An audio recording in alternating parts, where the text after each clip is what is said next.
আদ্রিতার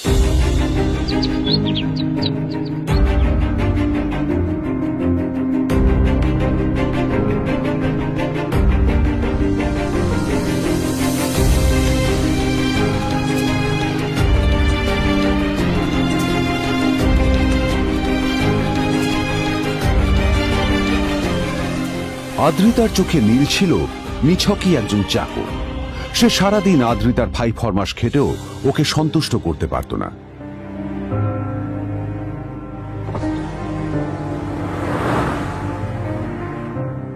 এত কিছুর পরেও কেন একজন ধনী বাবা তার মেয়েকে গরিব ছেলের সাথে বিয়ে দিলেন?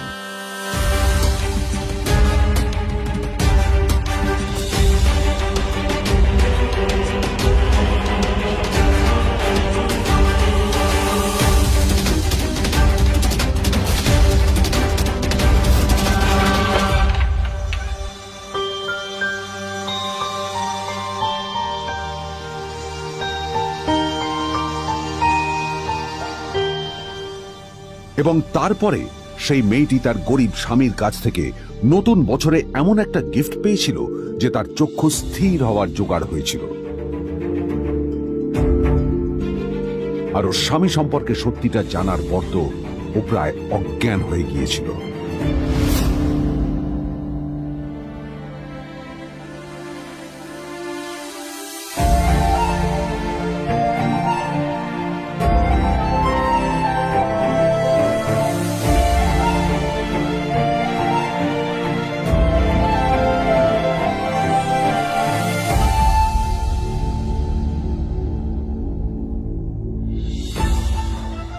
আমার বাবা সবচেয়ে বড় ভুল করেছে তোমার মতো একটা গরিব ছেলের সাথে আমার বিয়ে দিয়ে।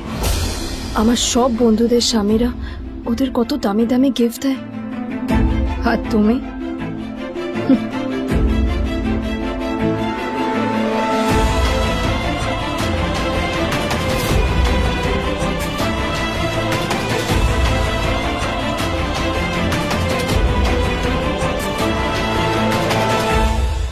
আদ্রিতা তার বাবার কথায় নীলকে বিয়ে তো করেছিল, কিন্তু ও শর্ত দিয়েছিল যেন বাড়ির বাইরের কেউ না জানতে পারে যে নীল ওর স্বামী। নীল ওই বাড়িতে ঘর জামাইয়ের মতো থাকলেও ও যেন ওখানে একজন চাকর ছিল। সবাই ওকে অপমান করত। ওই বাড়িতে না ও ঠিক মতো খাবার পেত, আর না ওর কোনো আলাদা ঘর ছিল। কখনো কার্পেটের উপর ঘুমতো, তো কখনো আবার পোষা কুকুরের ঘরের পাশে নীলকে ঘুমোতে হতো। হাত খরচ মেটাতে ও এক জায়গায় ওয়েটারের কাজও করত। আদ্রিতা তার বন্ধুদের বলেছিল যে আদ্রিতা বিদেশে বিয়ে করেছে আর তার স্বামী লন্ডনের একজন খুব বড় বিজনেসম্যান। কিন্তু যখন আদ্রিতার বন্ধুরা ওকে ওদের স্বামীদের দেওয়া দামি দামি গিফটগুলো দেখাতো, তখন লজ্জায় ওর ভিতরটা পুড়ে ছাই হয়ে যেত।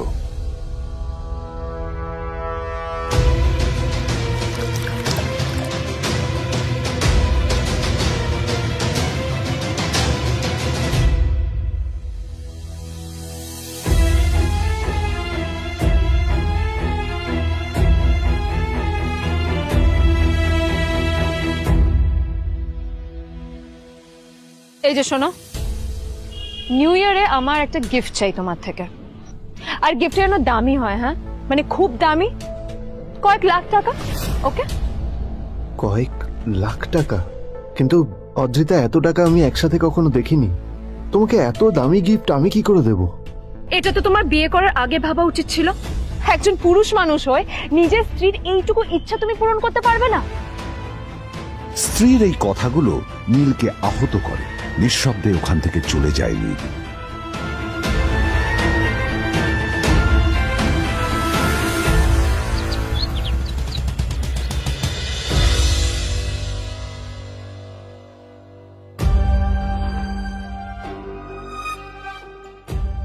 দুদিন পর নিউ ইয়ার পার্টির আগে নীল আদ্রিতার কাছে এসে একটা গিফট প্যাক দেয়।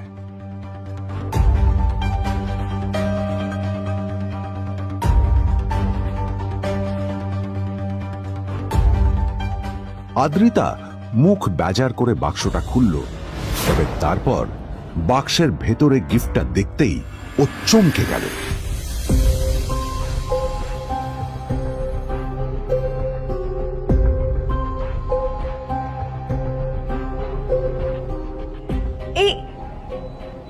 ফোনটা মানে এটা তো একটা স্পেশাল এডিশন, এটার দাম তো 3 কোটি টাকা।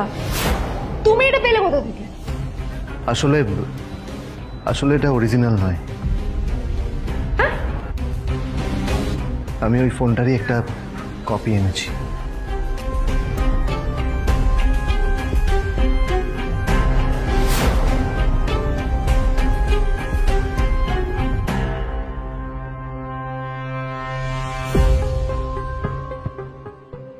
কিন্তু আদ্রিতার নীলের কথা একটু সন্দেহ হয়, কারণ ফোনটা দেখে একেবারেই আসল বলেই মনে হচ্ছিল। পরের দিনই আদ্রিতা ওই কোম্পানির শোরুমে গেল। এই ফোনটা একটু দেখুন না প্লিজ। ওয়াও, আচ্ছা ম্যাম, আপনি কি মিস্টার রয় চৌধুরীর বন্ধু? কে মিস্টার রয় চৌধুরী? ও, আপনি কি ওই রয় চৌধুরী গ্রুপ অফ ইন্ডাস্ট্রিজের মালিকের কথা বলছেন? হ্যাঁ। না না, আমি ওনাকে চিনি না। আমি কেন, আমার মনে হয় কেউই ওনাকে চেনে না। বড় বড় মানুষেরাই ওনা দেখা পান না। আমিও কোনোদিন ওনাকে দেখিনি, কিন্তু সাডেনলি আপনি এই প্রশ্নটা করলেন কেন? অ্যাকচুয়ালি ম্যাম, আপনার হাতের এই ফোনটা আসলে এটা ফোনের স্পেশাল এডিশন। এই কাটিং, এই ডিজাইন, এই লোগো, এটা জাল করা ইজ নেক্সট টু ইম্পসিবল। আর গোটা ভারতে বিক্রি হওয়া এই ফোনের সেকেন্ড পিস এটা, যেটা মিস্টার রয় চৌধুরী কিনেছিলেন। সেজন্য জিজ্ঞেস করছি ম্যাম, আপনি এই ফোনটা কোথা থেকে পেলেন? তবে কি নীলই মিস্টার রয় চৌধুরী, নাকি নীল এই ফোনটা চুরি করেছে? বেকার নীলের কাছেই কোটি টাকার ফোন কোথা থেকে এলো? নীলের সত্যিটা তাহলে কি? আর ও যদি সত্যি বড়লোক হয়ে থাকে, তবে ও নিজের শ্বশুর বাড়িতে খরচামাই হয়েই বা থাকে কেন? আদ্রিতা এসব কথাই মনে মনে ভাবছিল। তবে আদ্রিতার বিশ্বাস ছিল যে কোনো না কোনো মতলব করেই নীল এই ফোনটা আদ্রিতার জন্য নিয়ে এসেছিল। কিছুদিন পর আদ্রিতা সেই ফোনটার কথা ভুলে গেল। নীল সকাল সকাল ঘুরতে বেরিয়েছে বাইরে।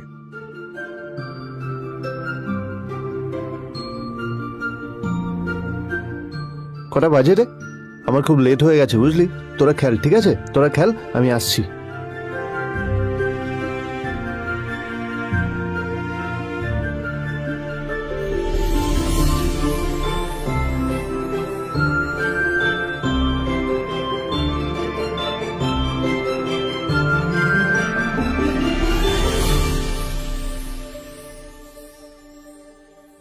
নীল, জল পড়ছে না কেন দেখো না।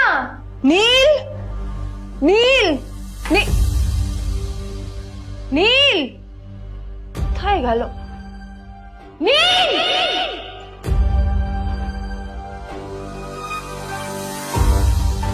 নীল, নীলকে ডাকছে কেন বলতো? ওইদিকে বাড়িতে আদ্রিতা আর চিত্রা আশ্চর্য হয়ে গেল যে নীল হঠাৎ কোথায় উধাও হয়ে গেল।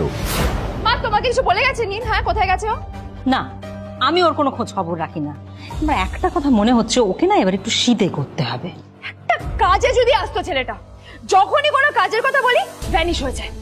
আমি ওকে বলেছিলাম R&B গোল্ডেন ডায়মন্ড থেকে আমার সেটটা নিয়ে আসতে, আনেনি। আনেনি।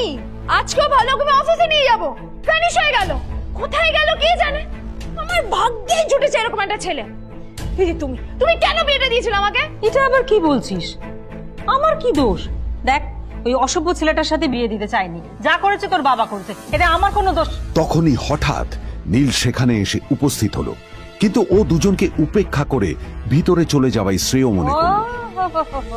এই যে লাট সাহেব ফিরলেন রাজকার্য করে।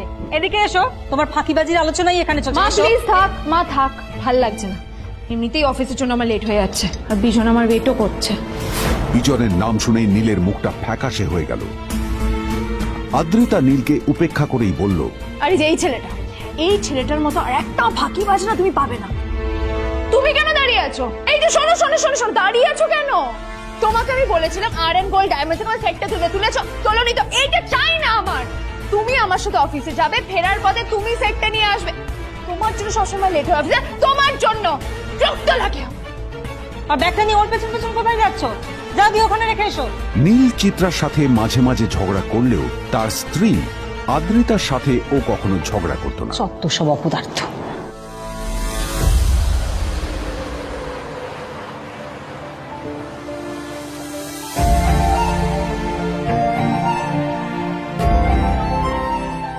কিছুক্ষণের মধ্যেই তারা আদ্রিতার অফিসে পৌঁছে গেল।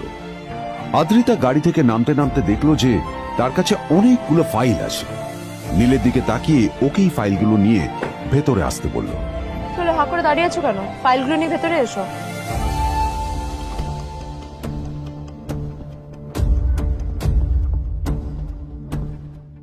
আদ্রিতা যখন ওর ক্যাবিনে পৌঁছলো তখন দেখলো সেখানে আগে থেকেই ওর বন্ধু এবং বিজনেস পার্টনার বিজন বসে ওর জন্য অপেক্ষা করছে।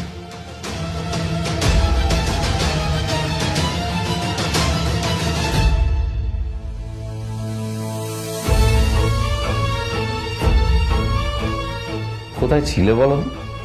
আমি 1 ঘন্টা ধরে তোমার জন্য এখানে ওয়েট করছি। এই লোকটার কি কোনো কাজকর্ম নেই? 1 ঘন্টা ধরে বসে আমার স্ত্রী আদ্রিতার জন্য অপেক্ষা করছে।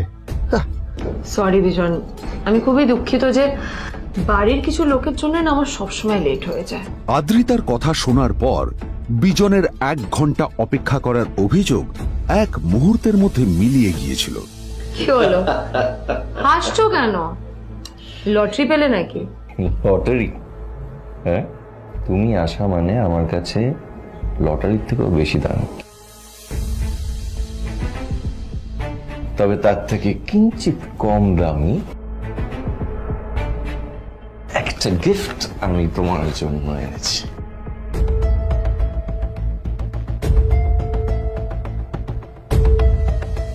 This is a rare diamond necklace for you.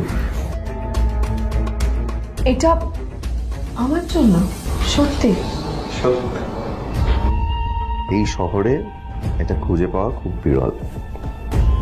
Just like you. Like it? Thank you. You're welcome. Thank you for the gift. আসি তাহলে এখন।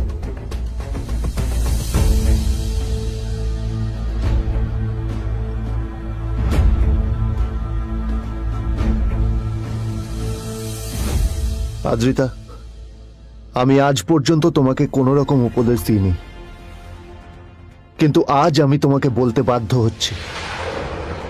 এই যে এই লোকটা তোমাকে শুধুমাত্র ইমপ্রেস করার জন্য একটা নকল সস্তার হীরের গয়না দিয়ে গেছে। এরকম একটা লোকের সাথে তোমার মেশা উচিত না। ভবিষ্যতে কিন্তু তুমি বিপদে পড়বে। আদ্রিতা, আমি তোমাকে কথা দিচ্ছি, আমি তোমার জন্য আসল রেয়ার একটা হীরের গয়না এনে দেবো, এর চেয়েও দামি, এর চেয়ে অনেক অনেক বেশি দামি। তার জন্য আমাকে যাই করতে হোক না কেন, আমি তোমাকে একদিন ঠিক এনে দেবো, ঠিক এনে দেবো তোমাকে। তাদের বিয়ে হয়েছে 2.5 বছর। এর মধ্যে প্রথমবার তার মনে হলো নীল তার জন্য লড়াই করছে। নীলের এই রূপটা দেখে আদ্রিতা চমকে গেল। আজ প্রথমবারের মতো আদ্রিতার মনে প্রশ্ন এলো, নীলকে নিজের থেকে দূরে সরিয়ে রেখে আমি কি কোনো ভুল করছি? না না, এটা আমি কি ভাবছি? বিজন আমার বিজনেস পার্টনার, ও আমাদের মেইন ইনভেস্টর। নীলের এই অ্যাকশনের কারণে বিজন আমার কোম্পানি থেকে ব্যাক আউট করে গেলে কি হবে? না না না না না, নীলের জন্য আমি আমার এত বছরের পরিশ্রমকে জলে দিতে পারি না। আমার নীলকে নয়, আমার বিজনকে প্রয়োজন। এইসব ভাবতে ভাবতে আদ্রিতার নীলের ওপর রাগ হতে শুরু করে। আদ্রিতার রাগ তখন চরমে উঠে যায়। আজ প্রথমবার নীল আদ্রিতার সাথে খারাপ ব্যবহার করেছে। How dare you! তোমার এত বড় সাহস! হ্যাঁ, তোমাকে কে অধিকার দেয় বলো তো যে তুমি আমারই অফিসে দাঁড়িয়ে আমাকেই এতগুলো উল্টোপাল্টা কথা তুমি শোনালে? তোমাকে এখানে আনাই আমার ভুল হয়েছে, সবচেয়ে বড় ভুল হয়েছে। এবার চুপচাপ এখান থেকে বেরিয়ে যাও, right now. Get out! Neel আদ্রিতার এই কথার কোনো উত্তর দিল না। নীল জানতো যে ও যতই কথা বাড়াবে আদ্রিতা ততই বেশি রেগে যাবে। আদ্রিতা যেন তেন ভাবে নিজের রাগ চেপে ব্যাপারটা ওখানেই শেষ করার চেষ্টা করলো, কিন্তু ও তো জানতো না যে ব্যাপারটা তখন সবে শুরু হয়েছে। কি হলো, শুনতে পাচ্ছিস না? কালা নাকি? আমারই সামনে দাঁড়িয়ে আমার কেনা গিফট নিয়ে তুই মজা করলি? কত বড় সাহস রে তোর! নিজেকে তো বিক্রি করে দিলে ওরকম একটা ডায়মন্ড নেকলেস তুই কিনতে পারবি না।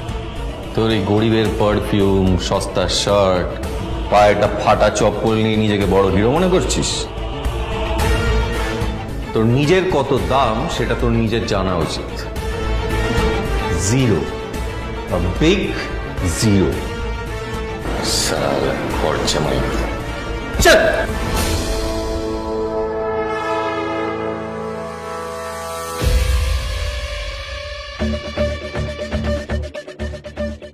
নীল তখনও ঝামেলা করার মেজাজ ছিল না, কিন্তু যখন কেউ অন্যের নীরবতা সুযোগ নিতে শুরু করে তখন কথা বলাটা প্রয়োজন।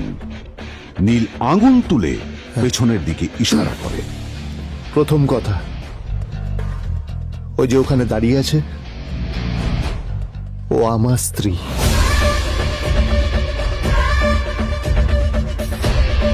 তাই আমার স্ত্রীকে তোমার নেকলেস দেওয়ার কোনো অধিকার নেই। ওকে যদি নেকলেস দিতে হয় তাহলে আমি দেব। তাই এসব ফ্রডগিরি বন্ধ করো। আর দ্বিতীয় কথা, যার পকেটে পয়সা নেই ঝনঝন আওয়াজ করা তার মানায় না।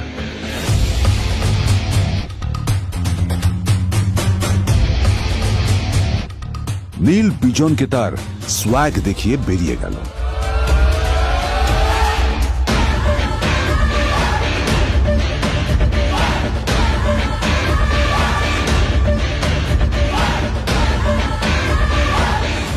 আদ্রিতার রাগে গজগজ করছিল। ওর জ্বলন্ত চোখের সামনে শুধু নীলের মুখটা ভেসে উঠছিল। ও যতই নীলের কথা ভাবছিল ততই ওর রাগ বেড়ে যাচ্ছিল। গত কয়েক মাস ধরে আদ্রিতার কোম্পানির অবস্থা একেবারেই ভালো ছিল না। আদ্রিতা তা সামলানোর আপ্রাণ চেষ্টা করছিল। কি যে করবেও সেইটাই বুঝে উঠতে পারছিল না। তারপর বিজনের সাথে ওর দেখা হলো, আর তখনই বিজনের সাথে ওর বন্ধুত্ব হলো। বিজন একটা খুব বড় পরিবারের সদস্য। আজ বিজন শুধুমাত্র আদ্রিতার কোম্পানির একজন বিজনেস পার্টনারই নয়, সাথে বড় ইনভেস্টরও।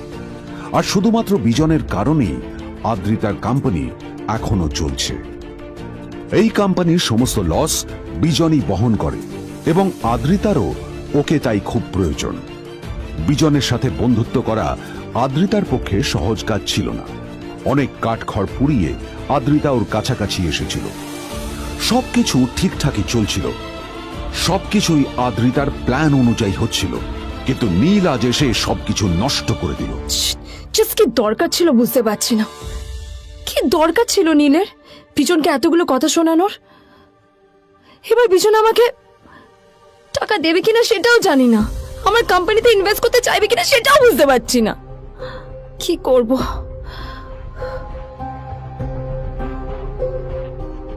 এখন আদ্রিতা ওকে কিভাবে বোঝাবে? ভুল করে যদি বিজন ওর টাকা ফেরত চায় তবে আদ্রিতার কোম্পানি সেন কর্পোরেশন খুব বড় সমস্যায় পড়ে যাবে।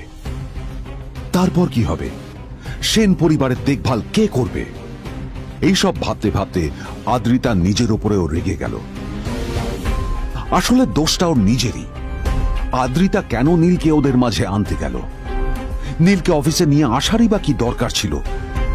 আর যদি সে নীলকে সাথে করে না আনতো তাহলে বিজন এখন ওর সাথেই বসে থাকতো।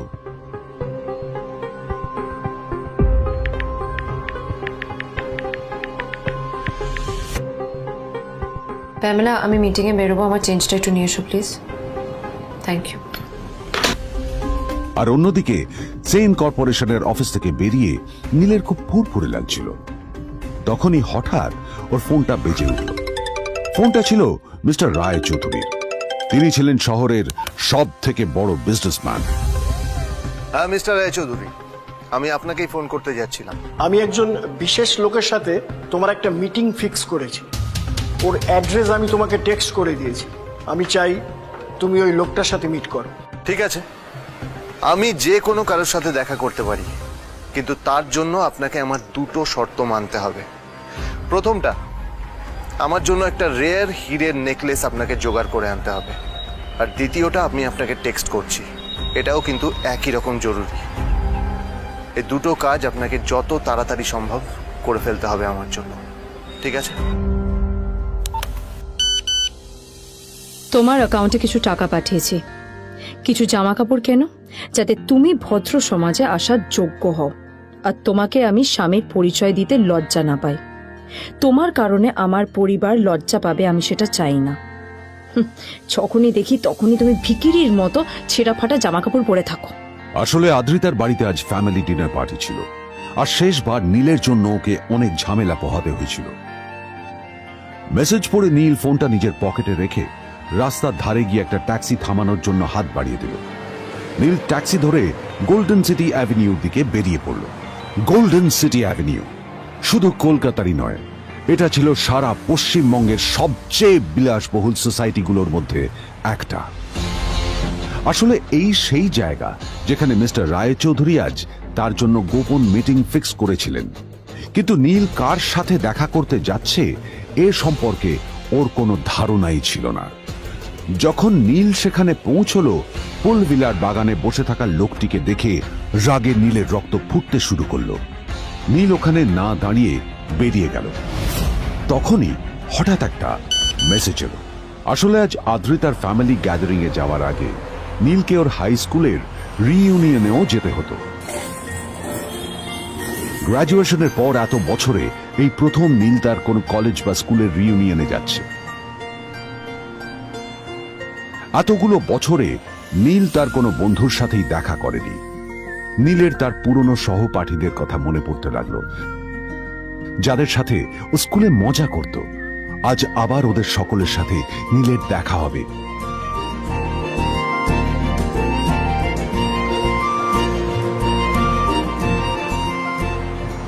আর এই সব কিছু ভেবেই নীল এক্সাইটেড হয়ে যাচ্ছিল। আসলে সোহিনীকে নীল তার স্কুল টাইমে পছন্দ করত।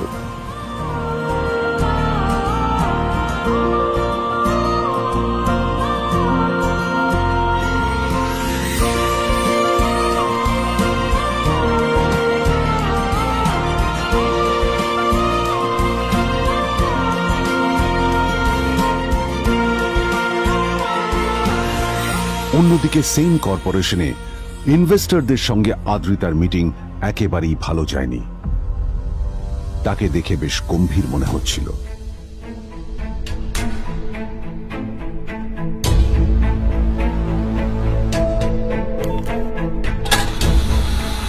ভাই, পৃথিবীতে এমন লোকও আছে, কি দেমাগ দেখলি? হ্যাঁ, কাজকর্ম তো কিছু করার নেই, আর কিছু করেও না। হ্যাঁ, শুধু চলে এসছে আমাদের ম্যাডামকে রাখাতে। এই 1 বছরে না কিচ্ছু বদলায়নি। আরে আমি তো ভেবেছিলাম যে এর সাথে ম্যাডামের আর কোনো সম্পর্কই নেই, কিন্তু না, এখন যা দেখছি উল্টে ম্যাডামের মাথায় উঠে নাচছে। আমার মাঝে মাঝে মনে হয় এদের দুজনের বিয়ে কিভাবে হলো। আর বিয়ে তো অনেক পরের কথা, 2 বছর হয়ে গেল, এদের এখনো ডিভোর্স হলো না। হ্যাঁ, আমার তো ভাবলে কিরকম অবাক যা লাগছে। বলেছিস।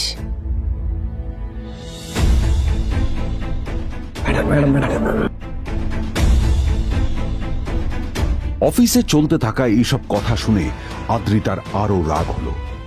আদ্রিতা ক্যাবিনে যাওয়ার পরে রাগকে নিয়ন্ত্রণ করা ওর পক্ষে আরো কঠিন হয়ে গেল। ও তখন বুঝতেই পারছিল না যে ওর রাগ কিভাবে নিয়ন্ত্রণ করবে। আদ্রিতা এটাও ভাবছিল যে নীলের জন্য ওকে আর কত অপমানিত হতে হবে। এসব ভাবতে ভাবতেই আদ্রিতার চোখ গেল ওর বাবার ছবিটার দিকে।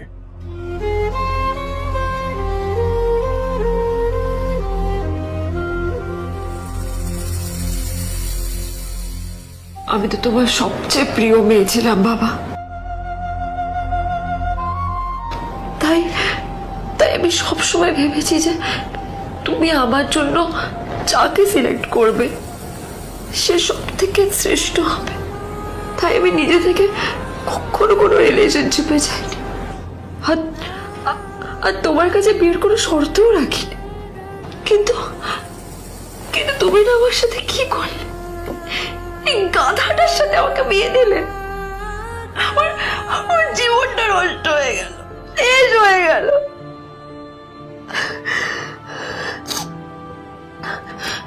আমি যদি একটু জানতাম যে ও কিছু করে না, ঘর চাপাই হয়ে থাকবে, এইসব কাজকর্ম করে, তাহলে আমি কোনোদিনই বিয়েতে রাজি হতাম না বাবা, কোনোদিন না, কোনোদিন।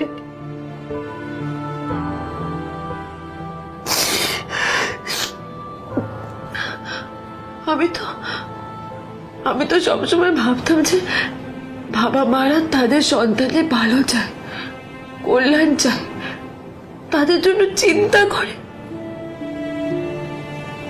কিন্তু কিন্তু বাবা, তুমি আমার জন্য একটু চিন্তা করোনি। তুমি শুধু তোমার শেষ কর্তব্যটুকু করতে চেয়েছিলে, শেষ ইচ্ছাটুকু রাখতে চেয়েছিলে। ব্যাস, পালন করা হয়ে গেছে, আর আমাদের তুমি ছেড়ে চলে গেলে। তুমি আমাকে ছেড়ে চলে গেলে। অন্যদিকে নীল রিইউনিয়ন পার্টির জন্য হোটেল প্রাইম স্টারের দিকে রওনা হলো। হোটেল প্রাইম স্টার ছিল শহরের সবচেয়ে দামি হোটেল। ওখানে শহরের সব বড় লোকেরা যাতায়াত করত। নীল যখনই তার পুরনো বাইকটা নিয়ে ওখানে পৌঁছলো, ওর পুরনো জামা কাপড়, পুরনো বাইক আর ওর পায়ে ছেঁড়া চপ্পল দেখে সিকিউরিটি গার্ড ওকে গেটের বাইরেই আটকে দিল। থাম থাম, কোথায় যাচ্ছিস শালা ভিকিরি? না না দাদা, আপনি আমাকে ভুল বুঝছেন। আসলে আমাকে ইনভাইট করা হয়েছে, আমি এই হোটেলেই এসেছি।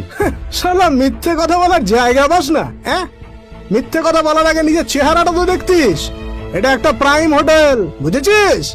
এখানে সব শহরের বড় বড় লোকেরা তাদের বড় বড় গাড়ি নিয়ে আসে। শালা তোর মতো একটা ভিকিরি একটা ফ্যাট প্যাটে আওয়াজ বের করা বাইক নিয়ে চলে এসেছিস, আর আমি তোকে ঢুকতে দেবো না দাদা, আমাকে ইনভাইট করা হয়েছে। আমাকে শুনুন, শুনুন না, আরে চল, আমাকে একবার ঢুকতে দিন আমাকে। নীল পড়ে যেতেই একটা দামি গাড়ি ওখানে এসে দাঁড়ালো। এই গাড়িটি আর অন্য কারো নয়, হোটেল প্রাইমের মালিক মিস্টার খান্নার ছিল। কি হচ্ছে কি এটা? হোটেলের গেটের সামনে এসব এসব ক্যাশ চলছে এখানে। হোটেলের বদনাম হবে না এতে? স্যার দেখুন না, এই যে ভিকিরিটা হোটেলে ঢুকতে যাচ্ছে, আমি বারণ করছি, শুনছে না স্যার? Shut up! আপনি কি করতে আছেন? কে কি হচ্ছে দেখি দেখি কে? মিস্টার খান্না তার চশমা খুলে নীলের দিকে দেখলেন, আর ওনার মুখটা হাঁ হয়ে গেল।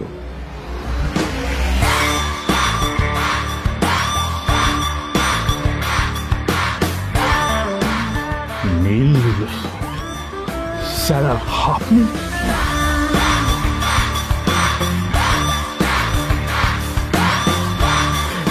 Extremely sorry sir.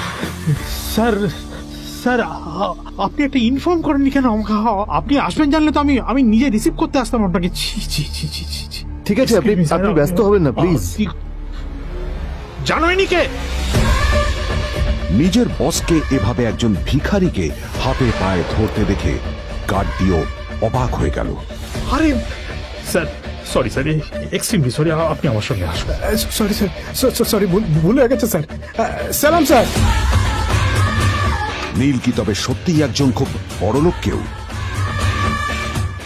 জানতে পকেট এফএম এর এই সম্পূর্ণ গল্পটি শুনুন বস, দুনিয়া যার বসে, যেটা ভারতীয়রা সবচেয়ে বেশি শুনছে। বিনামূল্যে গল্প শুনতে নিচের ইনস্টল বাটনে ক্লিক করুন এবং পকেট এফএম ডাউনলোড করুন।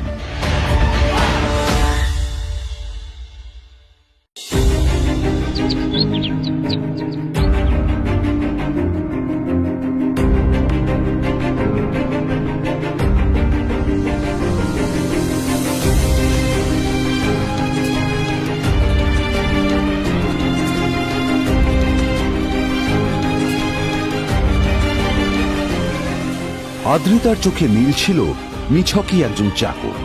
সে সারাদিন আদ্রিতার ভাই ফরমাস খেটেও ওকে সন্তুষ্ট করতে পারত না।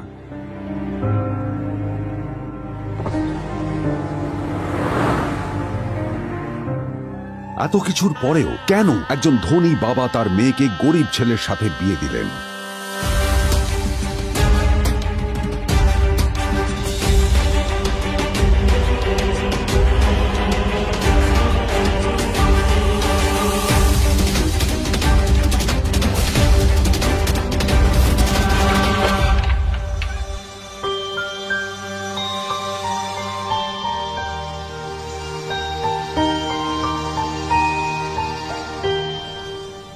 এবং তারপরে সেই মেয়েটি তার গরিব স্বামীর কাছ থেকে নতুন বছরে এমন একটা গিফট পেয়েছিল যে তার চক্ষু স্থির হওয়ার জোগাড় হয়েছিল।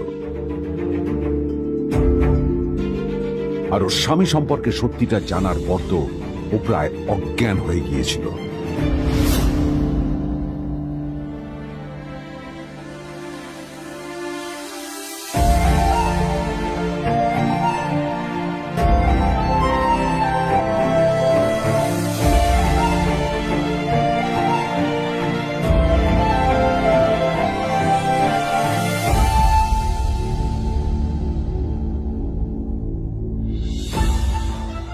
আমার বাবা সবচেয়ে বড় ভুল করেছে তোমার মতো একটা গরিব ছেলের সাথে আমার বিয়ে দিয়ে। আমার সব বন্ধুদের স্বামীরা ওদের কত দামি দামি গিফট দেয়, আর তুমি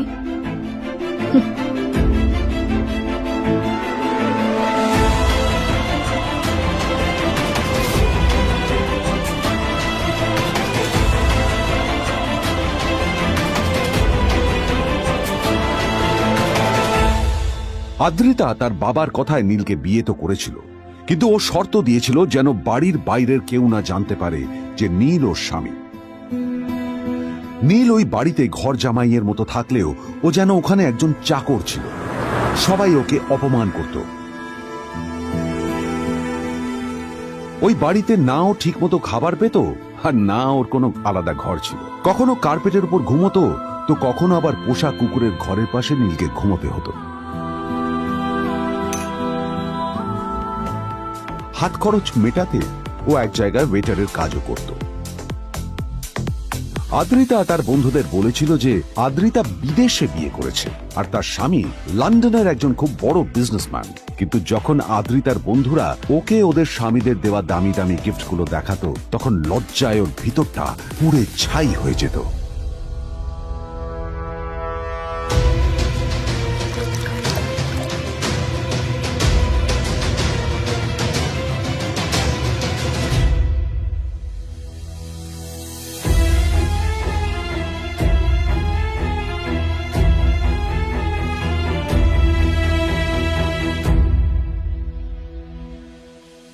এই যে শোনো, নিউ ইয়ারে আমার একটা গিফট চাই তোমার থেকে। আর গিফট যেন দামি হয়, হ্যাঁ, মানে খুব দামি, কয়েক লাখ টাকা। ওকে? কয়েক লাখ টাকা? কিন্তু অদ্রিতা, এত টাকা আমি একসাথে কখনো দেখিনি। তোমাকে এত দামি গিফট আমি কি করে দেব? এটা তো তোমার বিয়ে করার আগে ভাবা উচিত ছিল। একজন পুরুষ মানুষ হয়ে নিজের স্ত্রীর এইটুকু ইচ্ছা তুমি পূরণ করতে পারবে না? স্ত্রীর এই কথাগুলো নীলকে আহত করে। নিঃশব্দে ওখান থেকে চলে যায় নীল।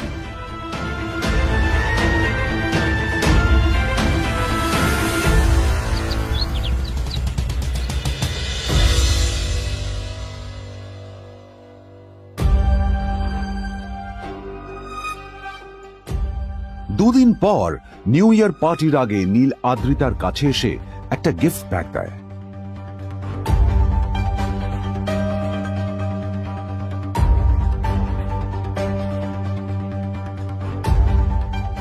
আদ্রিতা মুখ বেজার করে বাক্সটা খুলল, তবে তারপর বাক্সের ভেতরে গিফটটা দেখতেই ও চমকে গেল।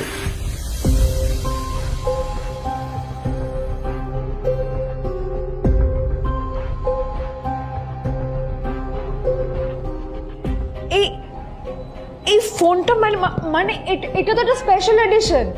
এটার দাম তো 3 কোটি টাকা। তুমি এটা পেলে কোথা থেকে? আসলে এটা অরিজিনাল নয়। আমি ওই ফোনটারই একটা কপি এনেছি।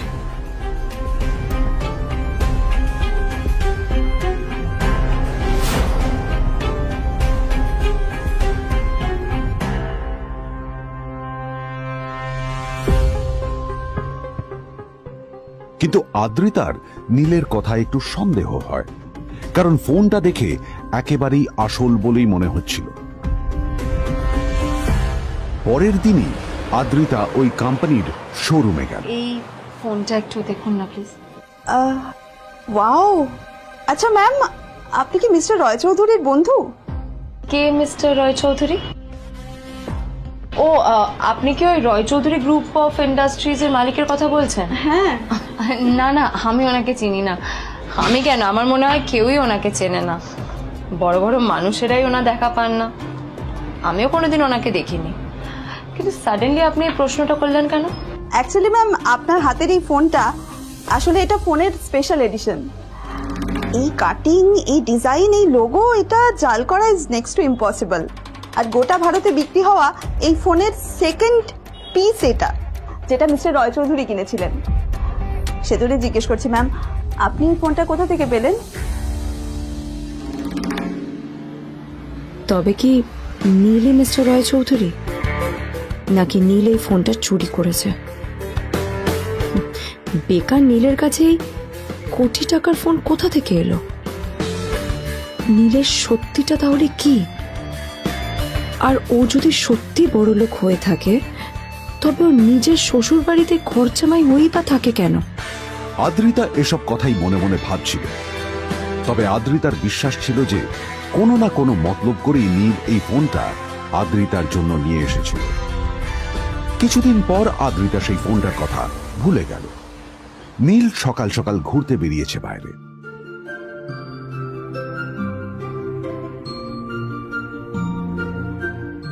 কটা বাজে রে? আমার খুব লেট হয়ে গেছে বুঝলি। তোরা খেল, ঠিক আছে? তোরা খেল, আমি আসছি।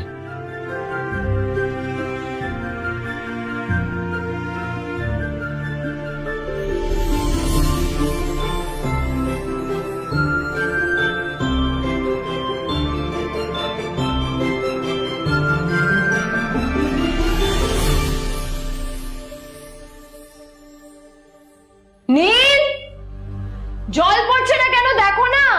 নীল, নীল, নীল কোথায় গেল? নীল,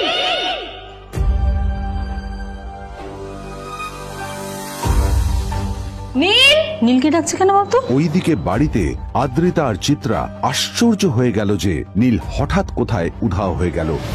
মা তোমাকে কিছু বলে গেছে নীল? হ্যাঁ, কোথায় গেছে ও? না, আমি ওর কোনো খোঁজ খবর রাখি না। আমার একটা কথা মনে হচ্ছে, ওকে না এবার একটু শীতে করতে হবে। একটা কাজে যদি আসতো ছেলেটা, যখনই কোনো কাজের কথা বলি ভ্যানিশ হয়ে যায়। আমি ওকে বলেছিলাম R&B গোল্ডেন ডায়মন্ড থেকে আমার সেটটা নিয়ে আসতে, আনেনি। আনেনি। আজকেও ভালো করে অফিসে নিয়ে যাব, ভ্যানিশ হয়ে গেল। কোথায় গেল কে জানে। আমার ভাগ্যেই জুটেছে এরকম একটা ছেলে। দিদি, তুমি কেন বিয়েটা দিয়েছিলে আমাকে? এটা আবার কি বলছিস? আমার কি দোষ?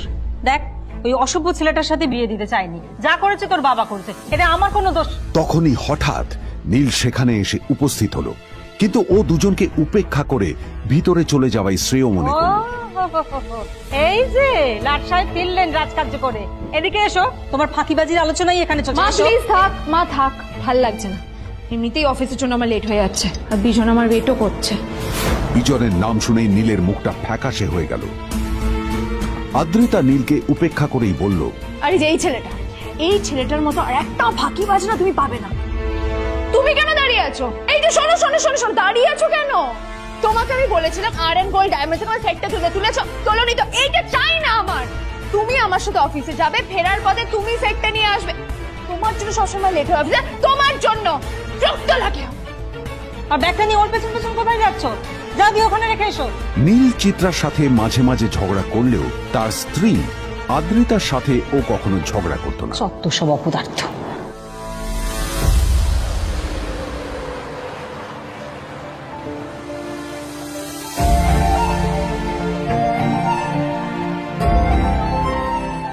কিছুক্ষণের মধ্যেই তারা আদ্রিতার অফিসে পৌঁছে গেল। আদ্রিতা গাড়ি থেকে নামতে নামতে দেখলো যে তার কাছে অনেকগুলো ফাইল আছে। নীলের দিকে তাকিয়ে ওকেই ফাইলগুলো নিয়ে ভেতরে আসতে বলল। চলো, হা করে দাঁড়িয়ে আছো কেন? ফাইলগুলো নিয়ে ভেতরে এসো।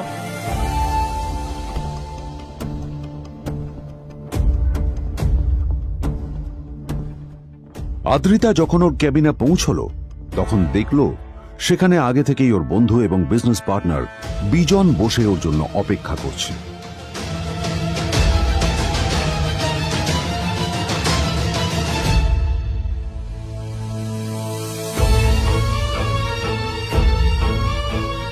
কোথায় ছিলে বলো? আমি 1 ঘন্টা ধরে তোমার জন্য এখানে ওয়েট করছি। এই লোকটার কি কোনো কাজকর্ম নেই? 1 ঘন্টা ধরে বসে আমার স্ত্রী আদ্রিতার জন্য অপেক্ষা করছে। সরি বিজন, আমি খুবই দুঃখিত যে বাড়ির কিছু লোকের জন্য না আমার সবসময় লেট হয়ে যায়। আদ্রিতার কথা শোনার পর বিজনের 1 ঘন্টা অপেক্ষা করার অভিযোগ 1 মুহূর্তের মধ্যে মিলিয়ে গিয়েছিল। কি হলো, হাসছো কেন? লটারি পেলে নাকি? লটারি? হ্যাঁ, তুমি আসা মানে আমার কাছে লটারির থেকেও বেশি দাম। তবে তার থেকে কিঞ্চিত কম দামি একটা গিফট আমি তোমার জন্য এনেছি।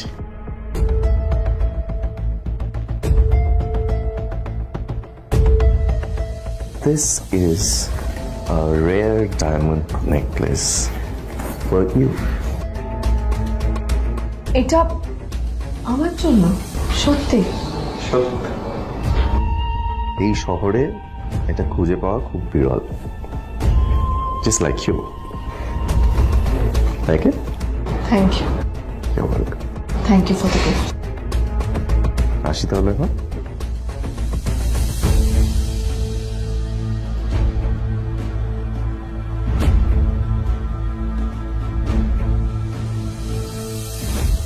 আদ্রিতা, আমি আজ পর্যন্ত তোমাকে কোনো রকম উপদেশ দিইনি, কিন্তু আজ আমি তোমাকে বলতে বাধ্য হচ্ছি। এই যে এই লোকটা তোমাকে শুধুমাত্র ইমপ্রেস করার জন্য একটা নকল সস্তার হীরের গয়না দিয়ে গেছে। এরকম একটা লোকের সাথে তোমার মেশা উচিত না। ভবিষ্যতে কিন্তু তুমি বিপদে পড়বে। আদ্রিতা, আমি তোমাকে কথা দিচ্ছি, আমি তোমার জন্য আসল রেয়ার একটা হীরের গয়না এনে দেবো, এর চেয়েও দামি, এর চেয়ে অনেক অনেক বেশি দামি। তার জন্য আমাকে যাই করতে হোক না কেন, আমি তোমাকে একদিন ঠিক এনে দেবো তোমাকে। তাদের বিয়ে হয়েছে 2.5 বছর। এর মধ্যে প্রথমবার তার মনে হলো নীল তার জন্য লড়াই করছে। নীলের এই রূপটা দেখে আদ্রিতা চমকে গেল।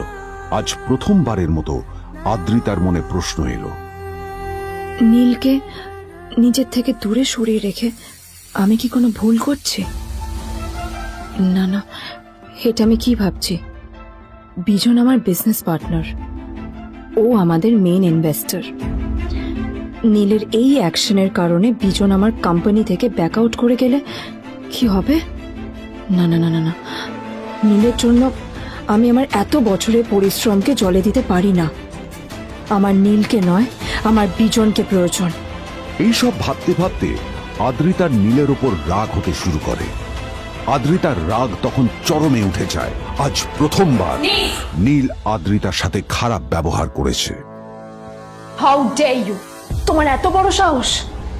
হ্যাঁ, তোমাকে কে অধিকার দেয় বলো তো যে তুমি আমারই অফিসে দাঁড়িয়ে আমাকেই এতগুলো উল্টোপাল্টা কথা তুমি শোনালে?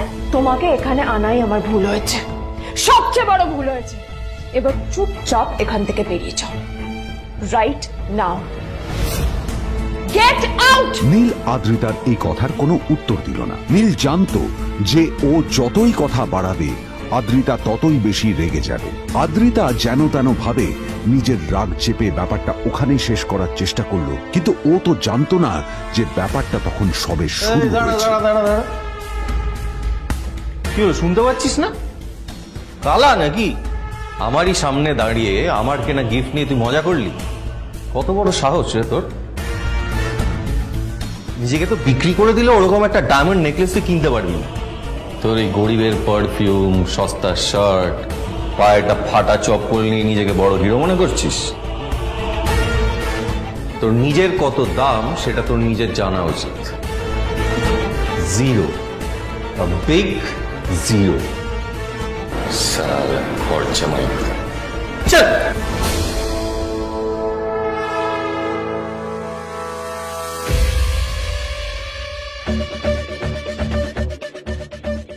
নীল তখনও ঝামেলা করার মেজাজ ছিল না, কিন্তু যখন কেউ অন্যের নীরবতা সুযোগ নিতে শুরু করে তখন কথা বলাটা প্রয়োজন। নীল আঙুল তুলে পেছনের দিকে ইশারা করে। প্রথম কথা, ওই যে ওখানে দাঁড়িয়ে আছে, ও আমার স্ত্রী।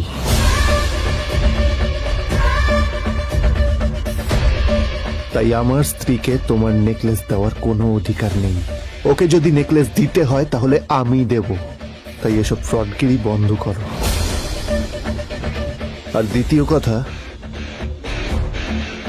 যার পকেটে পয়সা নেই ঝনঝন আওয়াজ করা তার মানায় না।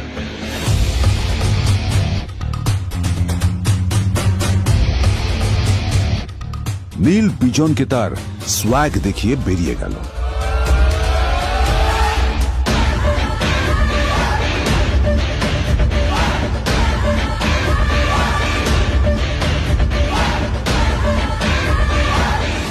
আদ্রিতার রাগে গজগজ করছিল। ওর জ্বলন্ত চোখের সামনে শুধু নীলের মুখটা ভেসে উঠছিল। ও যতই নীলের কথা ভাবছিল ততই ওর রাগ বেড়ে যাচ্ছিল। গত কয়েক মাস ধরে আদ্রিতার কোম্পানির অবস্থা একেবারেই ভালো ছিল না। আদ্রিতা তা সামলানোর আপ্রাণ চেষ্টা করছিল। কি যে করবেও সেইটাই বুঝে উঠতে পারছিল না। তারপর বিজনের সাথে ওর দেখা হলো, আর তখনই বিজনের সাথে ওর বন্ধুত্ব হলো। বিজন একটা খুব বড় পরিবারের সদস্য। আজ বিজন শুধুমাত্র আদ্রিতার কোম্পানির একজন বিজনেস পার্টনারই নয়, সাথে বড় ইনভেস্টরও। আর শুধুমাত্র বিজনের কারণেই আদ্রিতার কোম্পানি এখনো চলছে। এই কোম্পানির সমস্ত লস বিজনই বহন করে এবং আদ্রিতারও ওকে তাই খুব প্রয়োজন। বিজনের সাথে বন্ধুত্ব করা আদ্রিতার পক্ষে সহজ কাজ ছিল না। অনেক কাঠখড় পুড়িয়ে আদ্রিতা ওর কাছাকাছি এসেছিল। সবকিছু ঠিকঠাকই চলছিল, সবকিছুই আদ্রিতার প্ল্যান অনুযায়ী হচ্ছিল, কিন্তু নীল আজ এসে সবকিছু নষ্ট করে দিল। জাস্ট কি দরকার ছিল বুঝতে পারছি না। কি দরকার ছিল নীলের বিজনকে এতগুলো কথা শোনানোর? এবার বিজন আমাকে টাকা দেবে কিনা সেটাও জানি না, আমার কোম্পানিতে ইনভেস্ট করতে চাইবে কিনা সেটাও বুঝতে পারছি না। কি করব?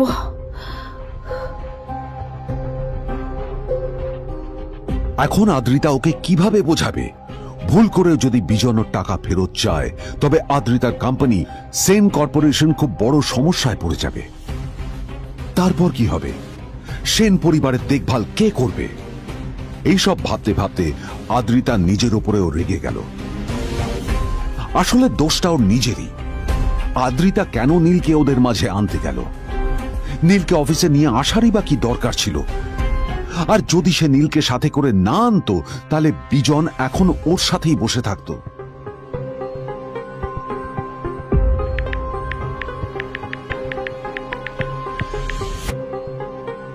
প্যামেলা, আমি মিটিংয়ে বেরোবো, আমার চেঞ্জটা একটু নিয়ে এসো প্লিজ। Thank you.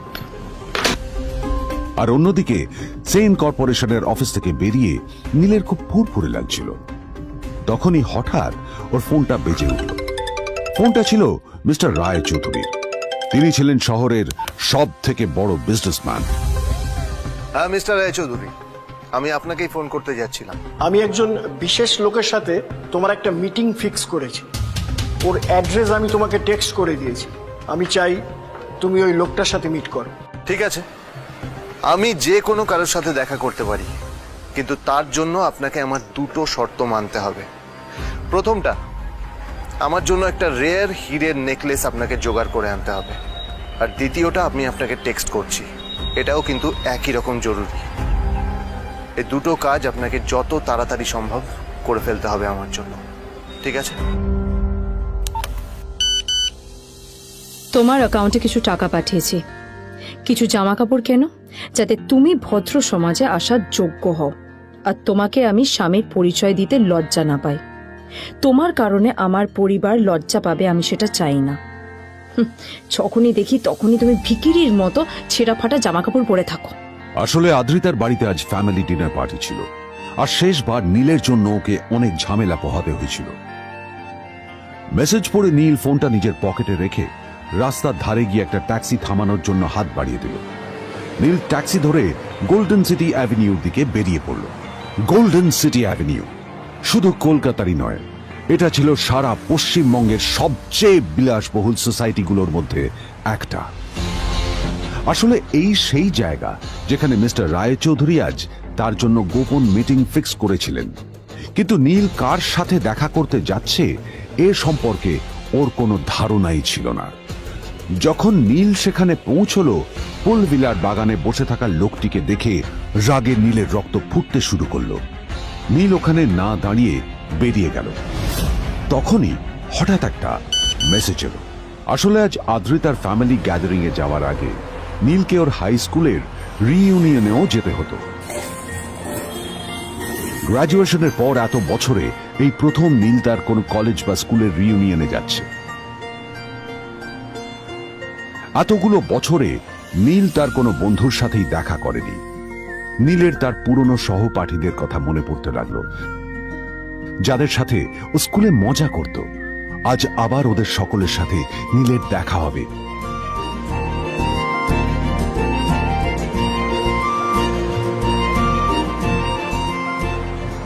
আর এই সব কিছু ভেবেই নীল এক্সাইটেড হয়ে যাচ্ছিল।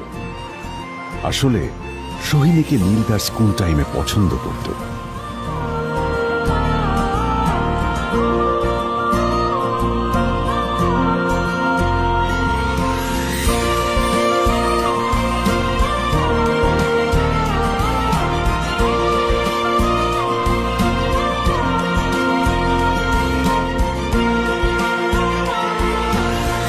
অন্যদিকে সেম কর্পোরেশনে ইনভেস্টরদের সঙ্গে আদ্রিতার মিটিং একেবারেই ভালো যায়নি। তাকে দেখে বেশ গম্ভীর মনে হচ্ছিল।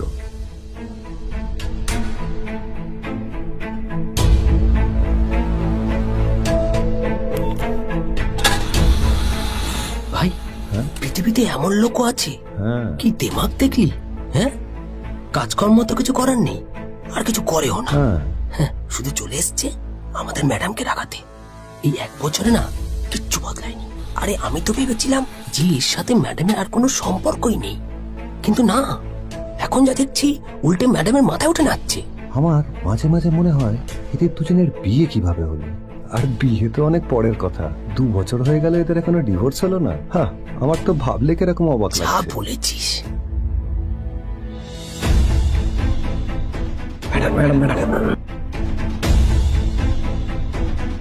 অফিসে চলতে থাকা এইসব কথা শুনে আদ্রিতার আরো রাগ হলো।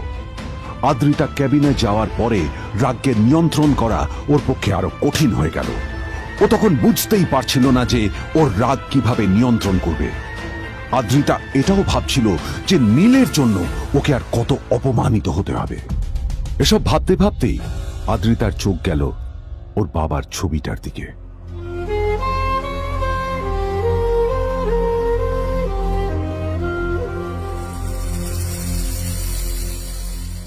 আমি তো তোমার সবচেয়ে প্রিয় মেয়ে ছিলাম বাবা।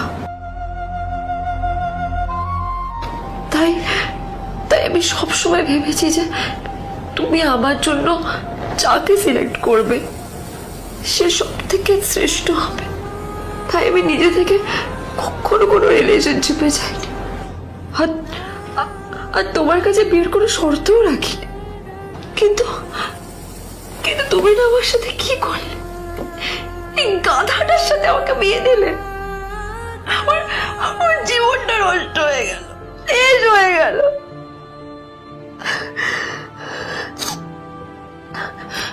আমি যদি একটু জানতাম যে ও ও কিছু করে না, ঘর চাপাই হয়ে থাকবে, এইসব কাজকর্ম করে, তাহলে আমি কোনোদিনই বিয়েতে রাজি হতাম না বাবা, কোনোদিন না, কোনোদিন।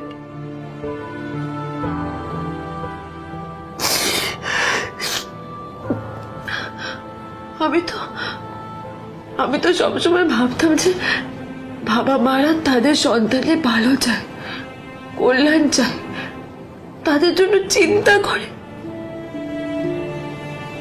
কিন্তু কিন্তু বাবা, তুমি আমার জন্য একটু চিন্তা করোনি। তুমি শুধু তোমার শেষ কর্তব্যটুকু করতে চেয়েছিলে, শেষ ইচ্ছাটুকু রাখতে চেয়েছিলে, পালন করা হয়ে গেছে, আর আমাদের তুমি ছেড়ে চলে গেলে। তুমি আমাকে ছেড়ে চলে গেলে।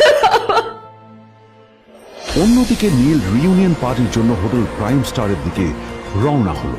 হোটেল প্রাইম স্টার ছিল শহরের সবচেয়ে দামি হোটেল। ওখানে শহরের সব বড় লোকেরা যাতায়াত করত। নীল যখনই তার পুরনো বাইকটা নিয়ে ওখানে পৌঁছলো, ওর পুরনো জামা কাপড়, পুরনো বাইক আর ওর পায়ে ছেঁড়া চপ্পল দেখে সিকিউরিটি গার্ড ওকে গেটের বাইরেই আটকে দিল। থাম থাম, এই কোথায় যাচ্ছিস শালা ভিখিরি? না না দাদা, আপনি আমাকে ভুল বুঝছেন। আসলে আমাকে ইনভাইট করা হয়েছে, আমি এই হোটেলেই এসেছি। শালা মিথ্যে কথা বলার জায়গা পাস না? হ্যাঁ, মিথ্যে কথা বলার আগে নিজের চেহারাটা তো দেখতিস। এটা একটা প্রাইম হোটেল, বুঝেছিস? এখানে সব শহরের বড় বড় লোকেরা তাদের বড় বড় গাড়ি নিয়ে আসে। শালা তোর মতো একটা ভিখিরি একটা ফ্যাট প্যাটে আওয়াজ বের করা বাইক নিয়ে চলে এসেছিস, আর আমি তোকে ঢুকতে দেবো না দাদা, আমাকে ইনভাইট করা হয়েছে। আমাকে শুনুন, শুনুন না, আরে চল, আমাকে একবার ঢুকতে দিন আমাকে। নীল পড়ে যেতেই একটা দামি গাড়ি ওখানে এসে দাঁড়ালো এই গাড়িটি আর অন্য কারো নয়, হোটেল স্যার। প্রাইমের মালিক মিস্টার খান্নার ছিল। কি হচ্ছে কি এটা মানে- হোটেলের গেটের সামনে এসব এসব ক্যাশ চলছে এখানে হোটেলের বদনাম হবে না এতে স্যার দেখুন না, এই যে ভিখিরিটা হোটেলে ঢুকতে যাচ্ছে, আমি বারণ করছি, শুনছে না স্যার। ছাড়া আপনি কি করতে আছেন কে কি হয়েছে দেখি দেখি কে মিস্টার খান্না তার চশমা খুলে নীলের দিকে দেখলেন, আর ওনার মুখটা হাঁ হয়ে গেল।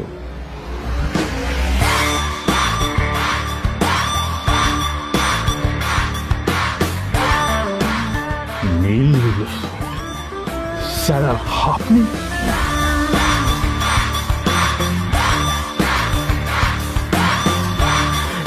Extremely sorry sir sir sir আপনি একটা ইনফর্ম করেননি কেন আমাকে আপনি আসবেন জানলে তো আমি নিজে রিসিভ করতে আসতাম আপনাকে ছি ছি ছি ছি ছি ছি ঠিক আছে, আপনি আপনি ব্যস্ত হবেন না প্লিজ। জানোইনি কে নিজের বসকে এভাবে একজন ভিখারিকে হাতে পায়ে ধরতে দেখে গার্ডিও অবাক হয়ে গেল। আরে sir sorry sir extremely sorry আপনি আমার সঙ্গে আসুন সরি স্যার, সরি, ভুল হয়ে গেছে স্যার। সালাম স্যার। নীল কি তবে সত্যিই একজন খুব বড়লোক কেউ? জানতে পকেট এফএম এর এই সম্পূর্ণ গল্পটি শুনুন বস, দুনিয়া যার বসে, যেটা ভারতীয়রা সবচেয়ে বেশি শুনছে। বিনামূল্যে গল্প শুনতে নিচের ইনস্টল বাটনে ক্লিক করুন এবং পকেট এফএম ডাউনলোড করুন।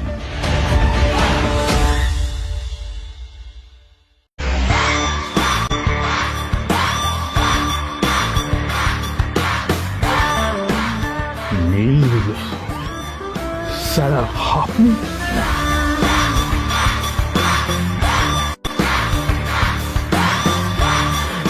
Extremely sorry sir sir sir আপনি একটা ইনফর্ম করেননি কেন আমাকে আপনি আসবেন জানলে তো আমি নিজে রিসিভ করতে আসতাম আপনাকে ছি ছি ছি ছি ছি ছি ঠিক আছে, আপনি আপনি ব্যস্ত হবেন না প্লিজ।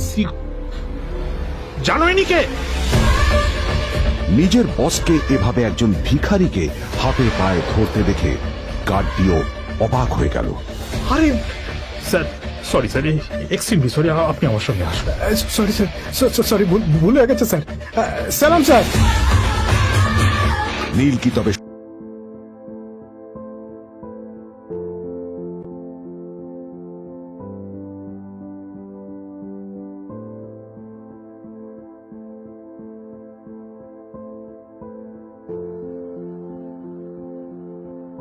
আদ্রিতার চোখে নীল ছিল নিছকই একজন চাকর। সে সারাদিন আদ্রিতার ভাই ফরমাস খেটেও ওকে সন্তুষ্ট করতে পারত না।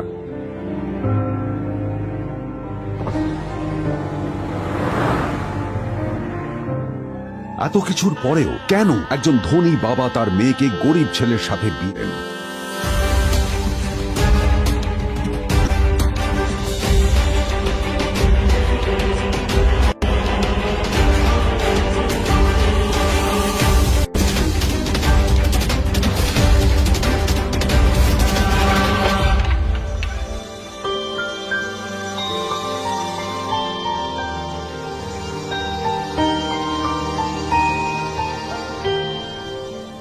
এবং তারপরে সেই মেয়েটি তার গরিব স্বামীর কাছ থেকে নতুন বছরে এমন একটা গিফট পেয়েছিল যে তার চক্ষু স্থির হওয়ার জোগাড় হয়েছিল।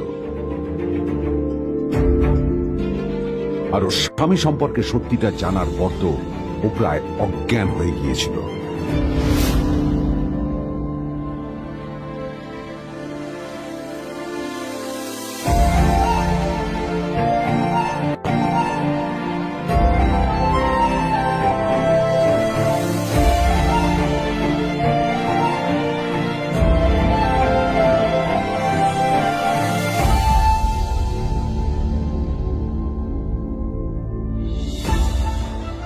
আমার বাবা সবচেয়ে বড় ভুল করেছে তোমার মতো একটা গরিব ছেলের সাথে আমার বিয়ে দিয়ে। আমার সব বন্ধুদের স্বামীরা ওদের কত দামি দামি গিফট দেয়, আর তুমি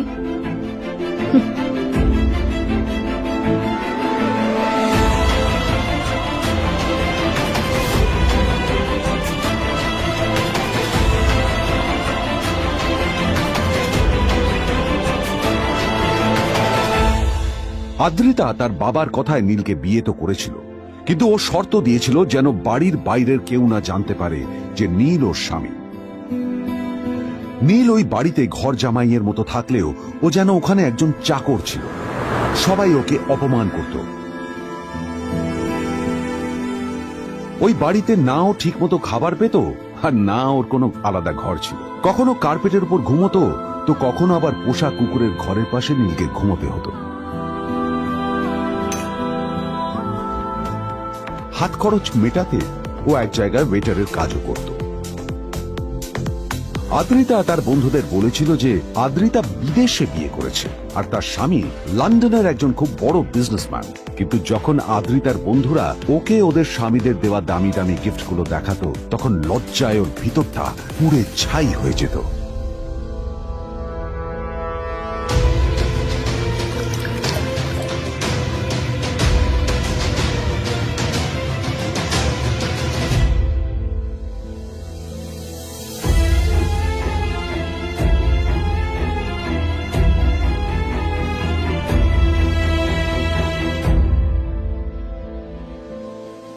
এই যে শোনো, নিউ ইয়ারে আমার একটা গিফট চাই তোমার থেকে।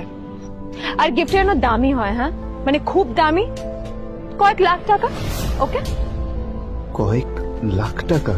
কিন্তু অদ্রিতা, এত টাকা আমি একসাথে কখনো দেখিনি। তোমাকে এত দামি গিফট আমি কি করে দেব? এটা তো তোমার বিয়ে করার আগে ভাবা উচিত ছিল। একজন পুরুষ মানুষ হয়ে নিজের স্ত্রীর এইটুকু ইচ্ছা তুমি পূরণ করতে পারবে না? স্ত্রীর এই কথাগুলো নীলকে আহত করে। নিঃশব্দে ওখান থেকে চলে যায় নীল।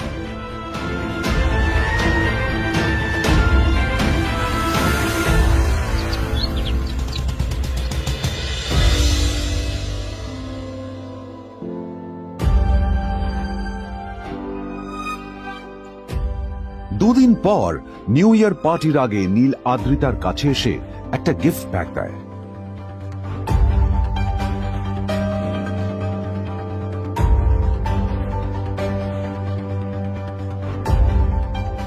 আদ্রিতা মুখ বেজার করে বাক্সটা খুলল, তবে তারপর বাক্সের ভেতরে গিফটটা দেখতেই ও চমকে গেল।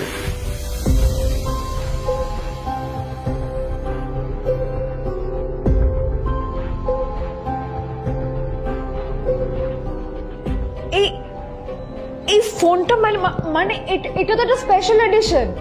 এটার দাম তো 3 কোটি টাকা। তুমি এটা পেলে কোথা থেকে? আসলে এটা অরিজিনাল নয়। আমি ওই ফোনটারই একটা কপি এনেছি।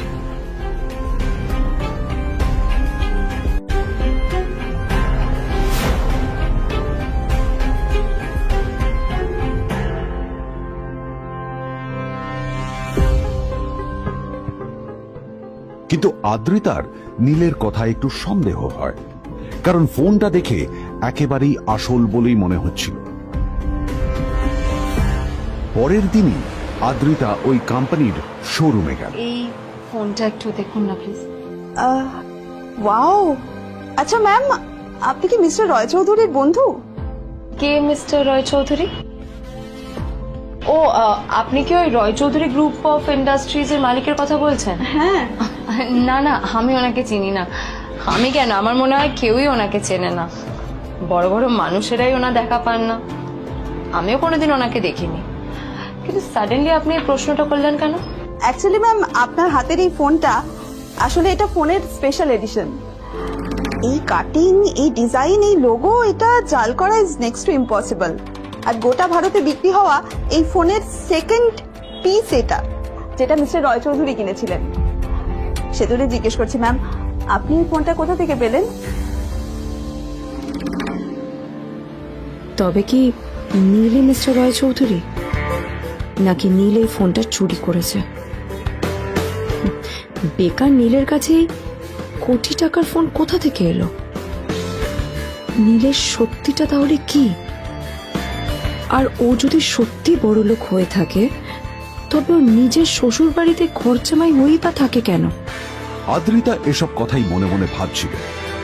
তবে আদ্রিতার বিশ্বাস ছিল যে কোনো না কোনো মতলব করেই নীল এই ফোনটা আদ্রিতার জন্য নিয়ে এসেছিল। কিছুদিন পর আদ্রিতা সেই ফোনটার কথা ভুলে গেল। নীল সকাল সকাল ঘুরতে বেরিয়েছে বাইরে।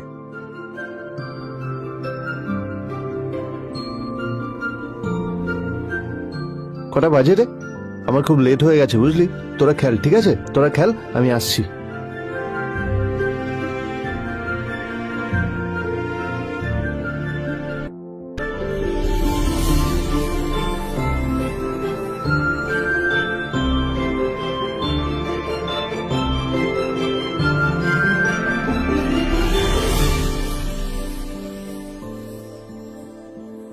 নীল, জল পড়ছে না কেন দেখো না। নীল, নীল, নীল, নীল কোথায় গেল? নীল,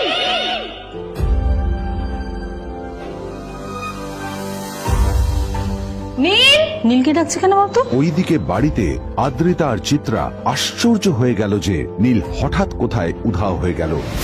মা তোমাকে কিছু বলে গেছে নীল? হ্যাঁ, কোথায় গেছে ও? না, আমি ওর কোনো খোঁজ খবর রাখি না। আমার একটা কথা মনে হচ্ছে, ওকে না এবার একটু শীতে করতে হবে। একটা কাজে যদি আসতো ছেলেটা, যখনই কোনো কাজের কথা বলি ভ্যানিশ হয়ে যায়। আমি ওকে বলেছিলাম আর&বি গোল্ডেন ডায়মন্ড থেকে আমার সেটটা নিয়ে আসতে, আনেনি। আনেনি। আজকেও ভালো ওকে আমি অফিসে নিয়ে যাবো, ভ্যানিশ হয়ে গেল। কোথায় গেল কে জানে। আমার ভাগ্যেই জুটেছে এরকম একটা ছেলে। দিদি, তুমি তুমি কেন বিয়েটা দিয়েছিলে আমাকে? এটা আবার কি বলছিস? আমার কি দোষ? দেখ, ওই অসভ্য ছেলেটার সাথে বিয়ে দিতে চাইনি। যা করেছে তোর বাবা করেছে, এটা আমার কোনো দোষ। তখনই হঠাৎ নীল সেখানে এসে উপস্থিত হলো, কিন্তু ও দুজনকে উপেক্ষা করে ভিতরে চলে যাওয়াই শ্রেয় মনে ও, করল। এই যে লাট সাহেব ফিরলেন রাজকার্য করে। এদিকে এসো, তোমার ফাঁকিবাজির আলোচনাই এখানে চলছে। মা এসো। প্লিজ থাক, মা থাক, ভাল লাগছে না। এমনিতেই অফিসের জন্য আমার লেট হয়ে যাচ্ছে, আর বিজন আমার ওয়েটও করছে। বিজনের নাম শুনেই নীলের মুখটা ফ্যাকাশে হয়ে গেল। আদ্রিতা নীলকে উপেক্ষা করেই বলল, আরে যে এই ছেলেটার মতো আর একটা ফাঁকিবাজ না তুমি পাবে না। তুমি কেন দাঁড়িয়ে আছো? এই যে শোনো শোনো শোনো শোনো, দাঁড়িয়ে আছো কেন? তোমাকে আমি বলেছিলাম আর&গোল্ড ডায়মন্ড থেকে আমার সেটটা তুলেছো, তোলোনি তো। এইটা চাই না আমার। তুমি আমার সাথে অফিসে যাবে, ফেরার পথে তুমি সেটটা নিয়ে আসবে। তোমার জন্য সবসময় লেট হয়ে যাবে, তোমার জন্য বিরক্ত লাগে। আর ব্যাগটা নিয়ে ওর পেছন পেছন কোথায় যাচ্ছ? যা দিয়ে ওখানে রেখে এসো। নীল চিত্রার সাথে মাঝে মাঝে ঝগড়া করলেও তার স্ত্রী আদ্রিতার সাথে ও কখনো ঝগড়া করত না। সত্য সব অপদার্থ।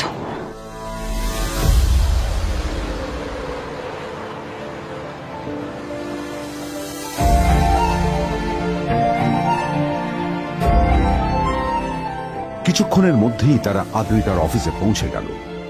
আদ্রিতা গাড়ি থেকে নামতে নামতে দেখলো যে তার কাছে অনেকগুলো ফাইল আছে।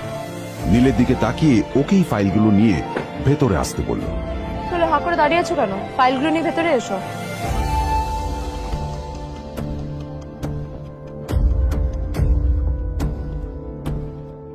আদ্রিতা যখন ওর ক্যাবিনে পৌঁছলো তখন দেখলো সেখানে আগে থেকেই ওর বন্ধু এবং বিজনেস পার্টনার বিজন বসে ওর জন্য অপেক্ষা করছে।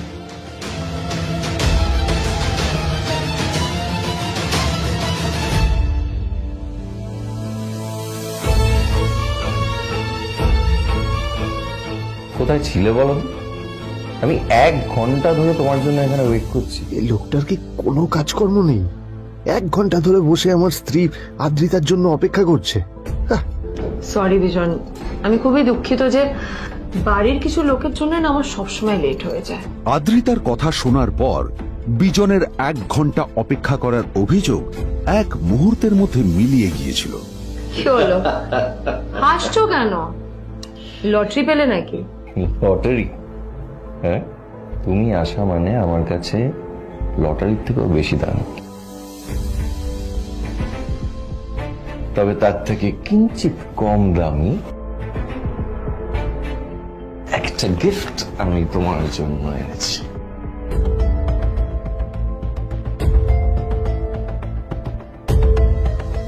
This is a rare diamond necklace for you. এটা আমার জন্য? সত্যি? এই শহরে এটা খুঁজে পাওয়া খুব বিরল। Just like you. Like it? Thank you. You're welcome. Thank you for the gift. আসি তাহলে এখন।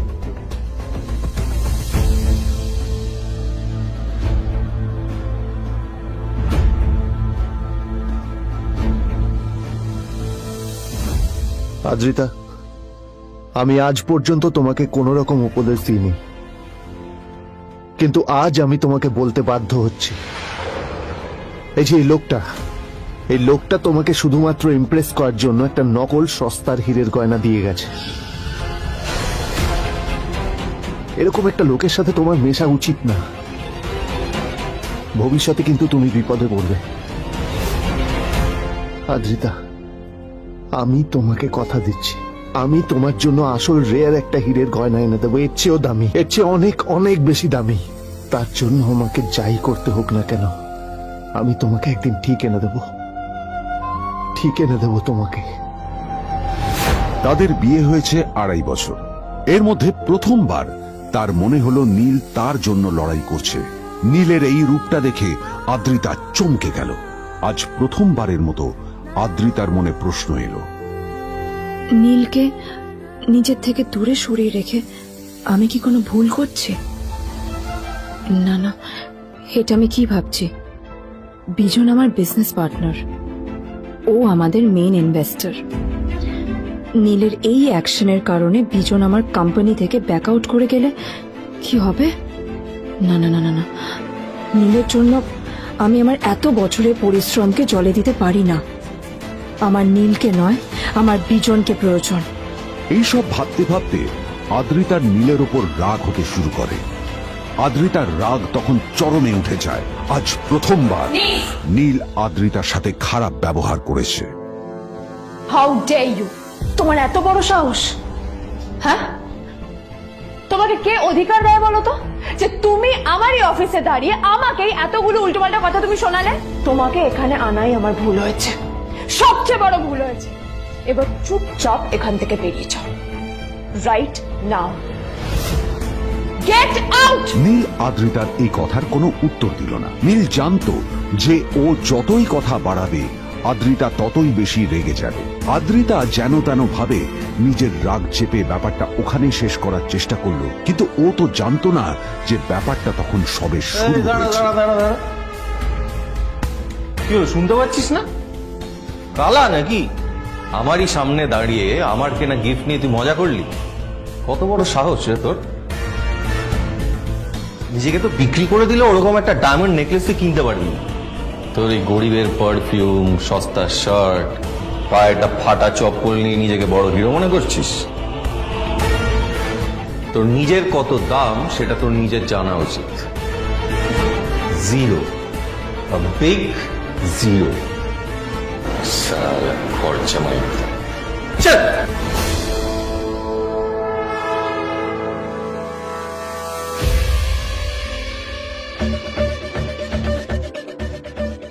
নীল তখনও ঝামেলা করার মেজাজ ছিল না, কিন্তু যখন কেউ অন্যের নীরবতা সুযোগ নিতে শুরু করে তখন কথা বলাটা প্রয়োজন।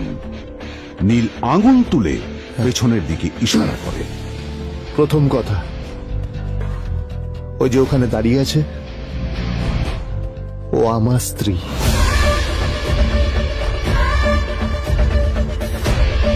তাই আমার স্ত্রীকে তোমার নেকলেস দেওয়ার কোনো অধিকার নেই। ওকে যদি নেকলেস দিতে হয় তাহলে আমি দেব।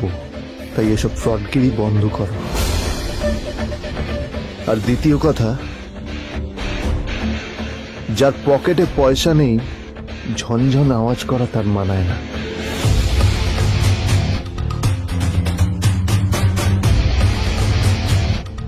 নীল বিজনকে তার সোয়াগ দেখিয়ে বেরিয়ে গেল।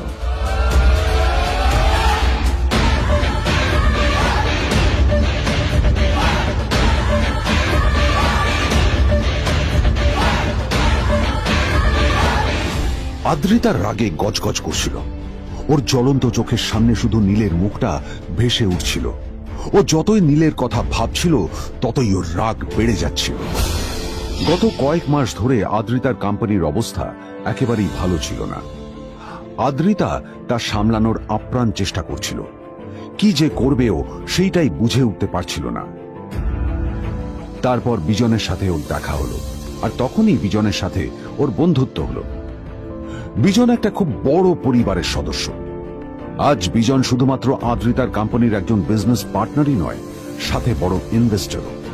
আর শুধুমাত্র বিজনের কারণেই আদ্রিতার কোম্পানি এখনো চলছে। এই কোম্পানির সমস্ত লস বিজনই বহন করে এবং আদ্রিতারও ওকে তাই খুব প্রয়োজন। বিজনের সাথে বন্ধুত্ব করা আদ্রিতার পক্ষে সহজ কাজ ছিল না। অনেক কাঠখড় পুড়িয়ে আদ্রিতা ওর কাছাকাছি এসেছিল। সবকিছু ঠিকঠাকই চলছিল, সবকিছুই আদ্রিতার প্ল্যান অনুযায়ী হচ্ছিল, কিন্তু নীল আজ এসে সবকিছু নষ্ট করে দিল। জাস্ট কি দরকার ছিল বুঝতে পারছি না। কি দরকার ছিল নীলের বিজনকে এতগুলো কথা শোনানোর? এবার বিজন আমাকে টাকা দেবে কিনা সেটাও জানি না, আমার কোম্পানিতে ইনভেস্ট করতে চাইবে কিনা সেটাও বুঝতে পারছি না। কি করব?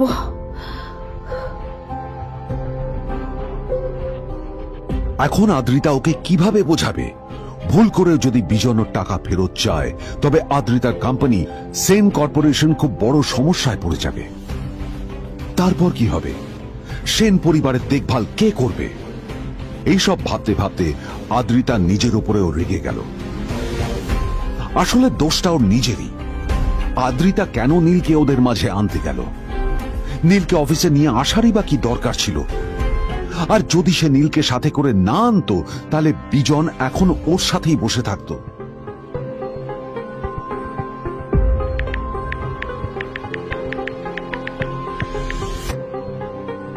প্যামেলা, আমি মিটিংয়ে বেরোবো, আমার চেঞ্জটা একটু নিয়ে এসো প্লিজ। Thank you.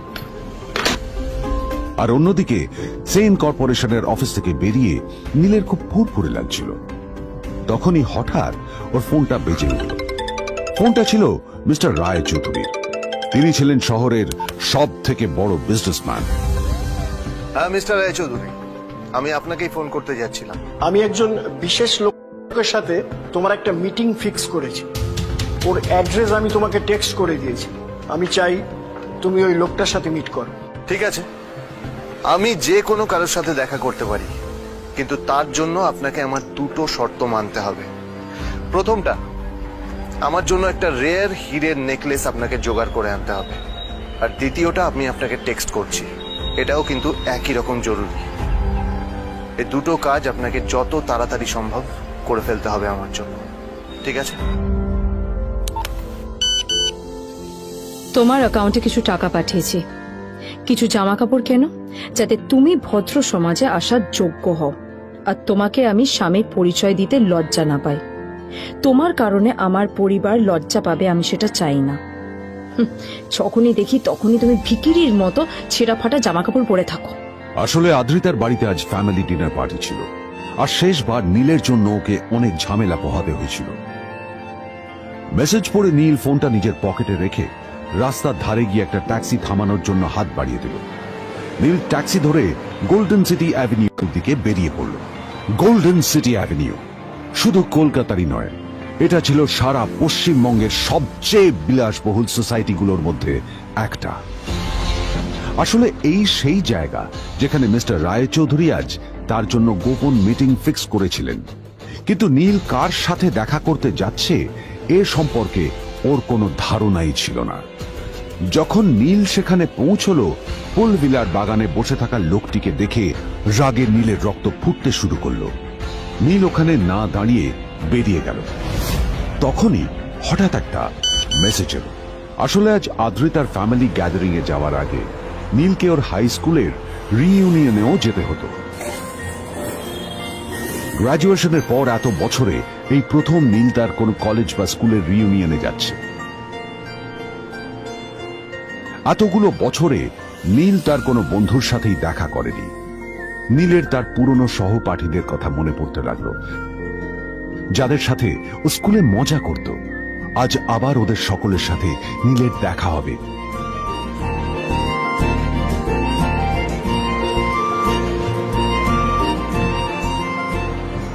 আর এই সব কিছু ভেবেই নীল এক্সাইটেড হয়ে যাচ্ছে। আসলে সোহিনীকে নীল তার স্কুল টাইমে পছন্দ করত।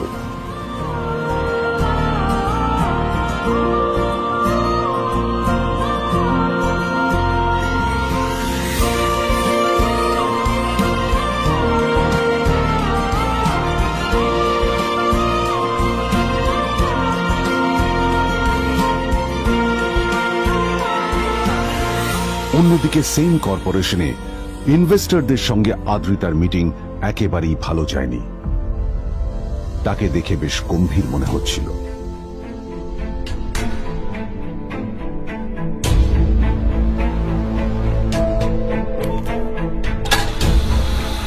ভাই পৃথিবীতে এমন লোকও আছে, কি দেমাগ দেখলি?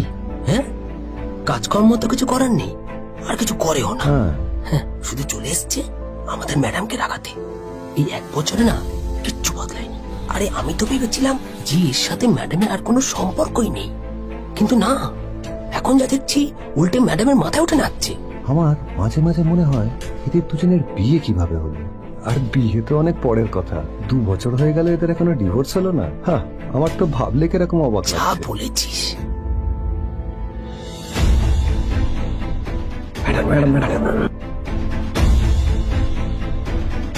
অফিসে চলতে থাকা এইসব কথা শুনে আদ্রিতার আরো রাগ হলো।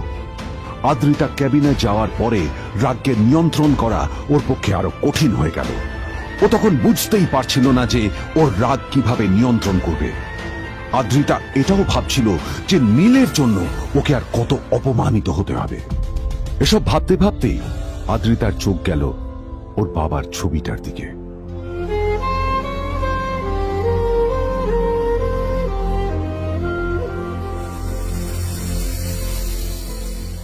আমি তো তোমার সবচেয়ে প্রিয় মেয়ে ছিলাম বাবা। তাই তাই আমি সবসময় ভেবেছি যে তুমি আমার জন্য যাকে সিলেক্ট করবে সে সব থেকে শ্রেষ্ঠ হবে। তাই আমি নিজে থেকে কখনো কোনো রিলেশনশিপে যাইনি, আর তোমার কাছে বিয়ের কোনো শর্তও রাখিনি। কিন্তু কিন্তু তুমি না আমার সাথে কি করলে? এই গাধাটার সাথে আমাকে বিয়ে দিলে। আমার জীবনটা নষ্ট হয়ে গেল, শেষ হয়ে গেল।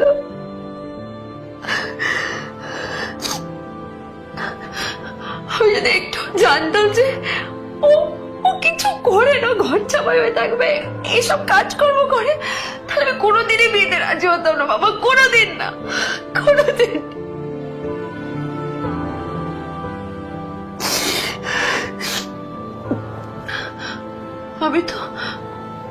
আমি তো সবসময় ভাবতাম যে বাবা মারা তাদের সন্তানের ভালো চায়, কল্যাণ চায়, তাদের জন্য চিন্তা করে।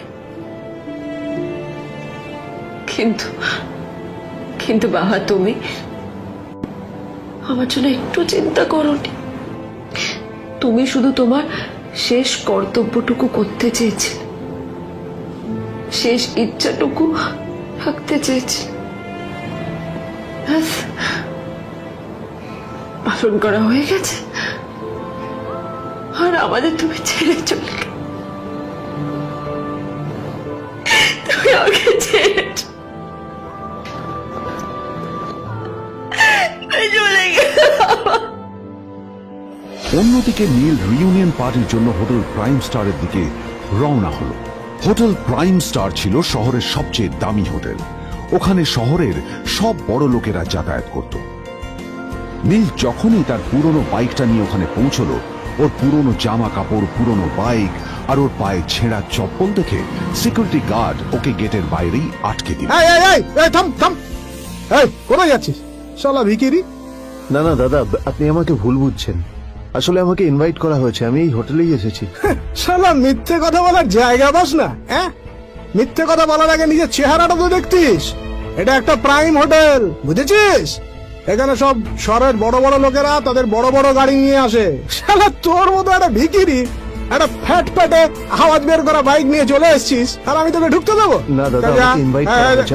আমাকে শুনুন শুনুন, চল আমাকে একবার ঢুকতে দিন আমাকে। নীল পড়ে যেতেই একটা দামি গাড়ি ওখানে এসে দাঁড়ালো। এই গাড়িটি আর অন্য কারো নয়, হোটেল প্রাইমের মালিক মিস্টার খান্নার ছিল। কি হচ্ছে কি এটা? হোটেলের গেটের সামনে এসব এসব ক্যাশ চলছে এখানে। হোটেলের বদনাম হবে না এতে? স্যার দেখুন না, এই যে ভিখিরিটা হোটেলে ঢুকতে যাচ্ছে, এই বারণ করছে, শুনছে না স্যার? শালা, আপনি কি করতে আছেন? কে, কি হচ্ছে দেখি দেখি কে?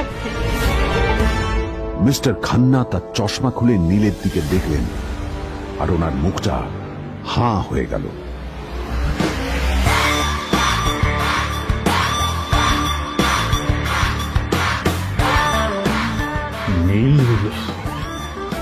স্যার আপনি